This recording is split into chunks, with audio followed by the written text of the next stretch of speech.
Bismillahirrahmanirrahim. Assalamualaikum warahmatullahi wabarakatuh. Bismillahirrahmanirrahim. Hamdan wa syukran lillah, salatan wa salaman ala rasulillah. Amma ba'du. Mari kita lanjutkan pembelajaran kita selanjutnya dengan tema tawjihuhu sallallahu alaihi wasallam bil muhafadzati ala thawabis shaum. Petunjuk Nabi kepada kita untuk senantiasa menjaga pahala dari puasa yang kita lakukan. Kita awali dengan firman Allah Ta'ala. Qala Allah Ta'ala fi kitabihil karim wa la tubtilu a'malakum al-ayah. Wa la tubtilu, dan jangan kamu batalkan a'malakum, amal-amal kamu sekalian. Surah Muhammad ayat 33.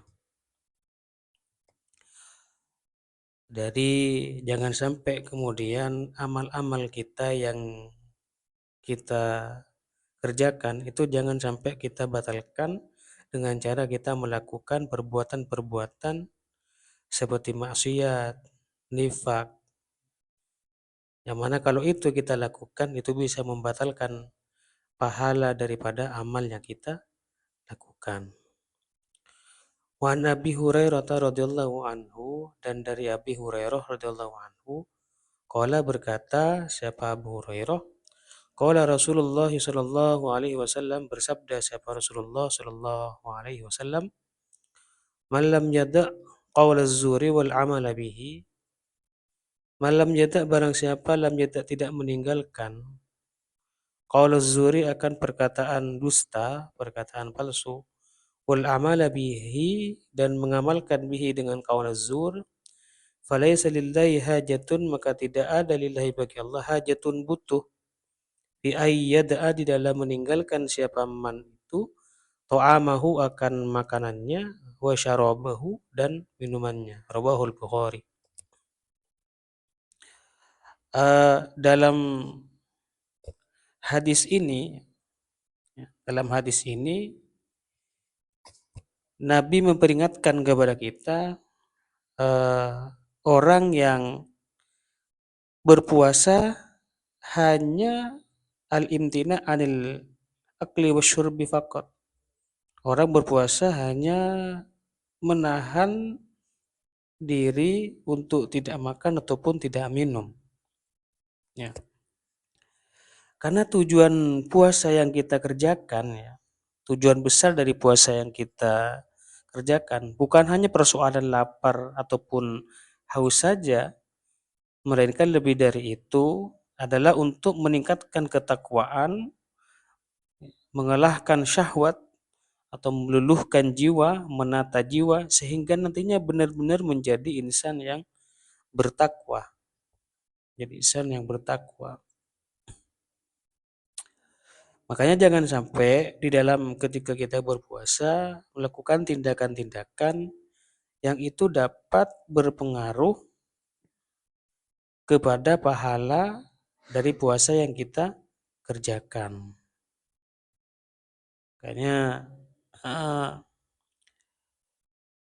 dalam hadis ini tegas, ya, barang siapa yang tidak meninggalkan perkataan atau dusta dan pengamalannya, maka Allah tidak butuh dari rasa lapar dan haus yang mereka tahan.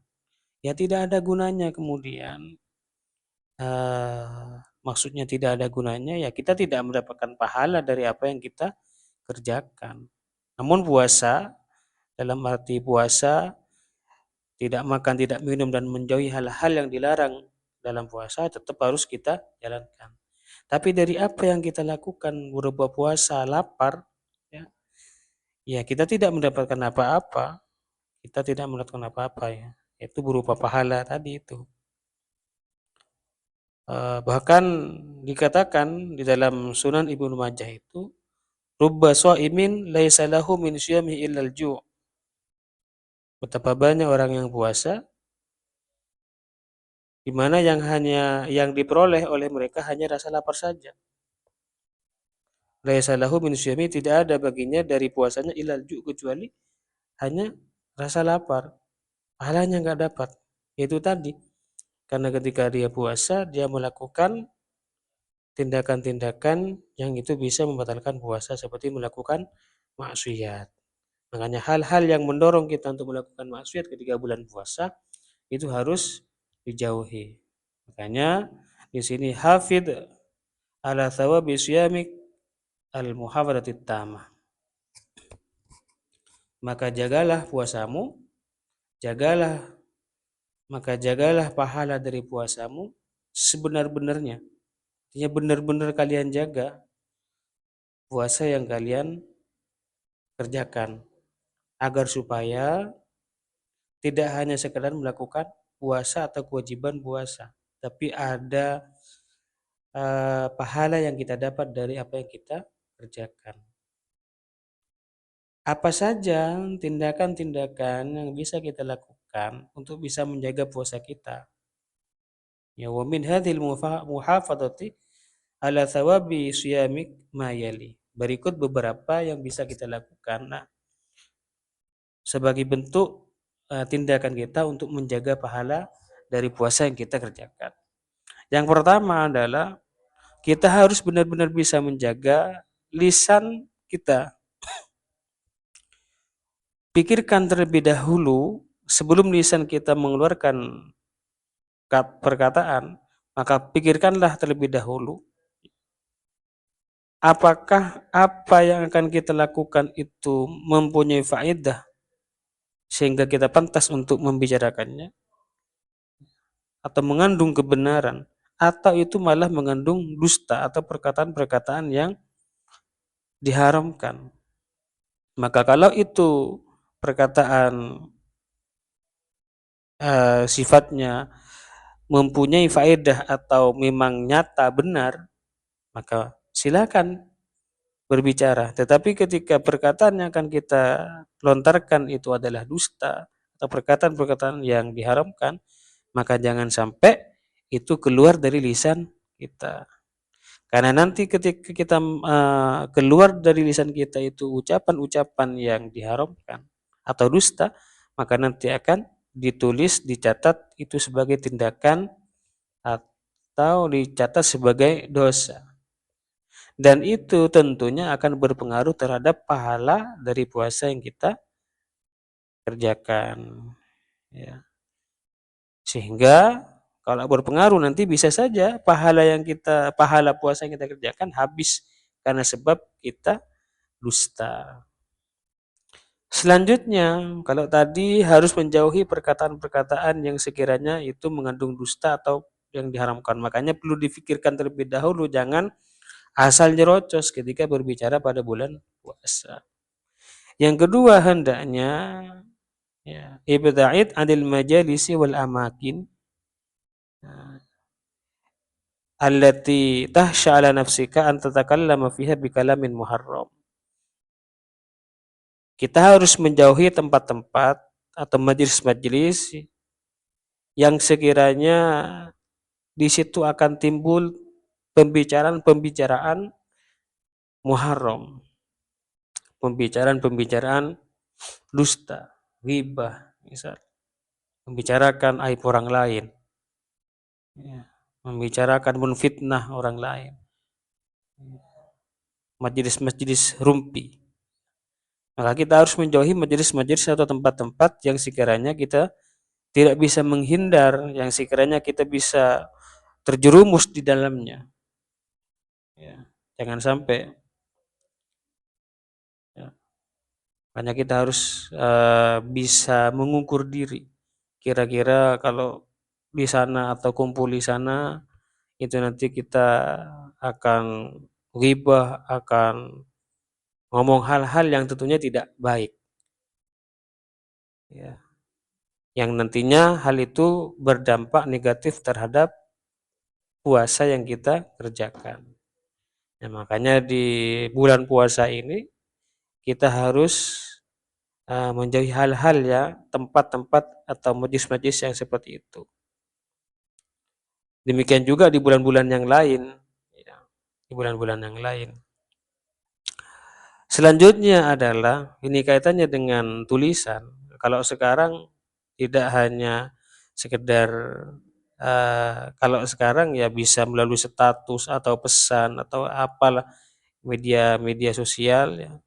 Maka apa yang kita tulis di media sosial itu adalah apa yang real atau nyata. Jangan sampai kemudian apa yang kita tulis itu nanti akan mengandung hal-hal yang tidak baik, akan ada dusta atau bahkan bisa apa yang kita tulis itu menyakiti orang lain. Jangan sampai status ya, sekiranya statusnya itu nyindir orang lain atau menfitnah orang lain atau ghibah. Jangan sampai itu harus dijauhi. Ya, atau yang nulis-nulis di statusnya yang itu nanti bisa menyakiti orang lain, menfitnah orang lain. Itu harus dihindari. Lebih-lebih di bulan puasa seperti ini. Menjelek-jelekkan orang lain, di-post di media sosialnya, jangan. Itu harus dijauhi hal-hal seperti itu. Karena hal itu bisa berpengaruh terhadap pahala dari puasa yang kalian kerjakan. Ya, harus hati-hati ya ketika bulan puasa. Makanya selanjutnya ini siapa saja soim atau soimah ya, jangan sampai ya, melakukan perbuatan tanpa kalian pikir terlebih dahulu ya, tanpa kalian pikir terlebih dahulu apakah ini boleh atau tidak. Melainkan langsung nyerocos saja langsung nyelonong aja dikerjakan. Ya kalau itu memang benar-benar boleh ya kan tidak ada persoalan. Tetapi ketika itu adalah perbuatan yang muharram, maka kan nanti itu bisa berpengaruh terhadap puasanya. Ya, berpengaruh pada puasanya. Hati-hati. Jadi apa yang kita lakukan itu harus difikir terlebih dahulu, baik itu tindakan ataupun apa pembicaraan. Ya, harus difikirkan terlebih dahulu. Mungkin cukup demikian yang bisa kita pelajari pada pagi hari ini. Semoga manfaat, barokah. Assalamualaikum warahmatullahi wabarakatuh.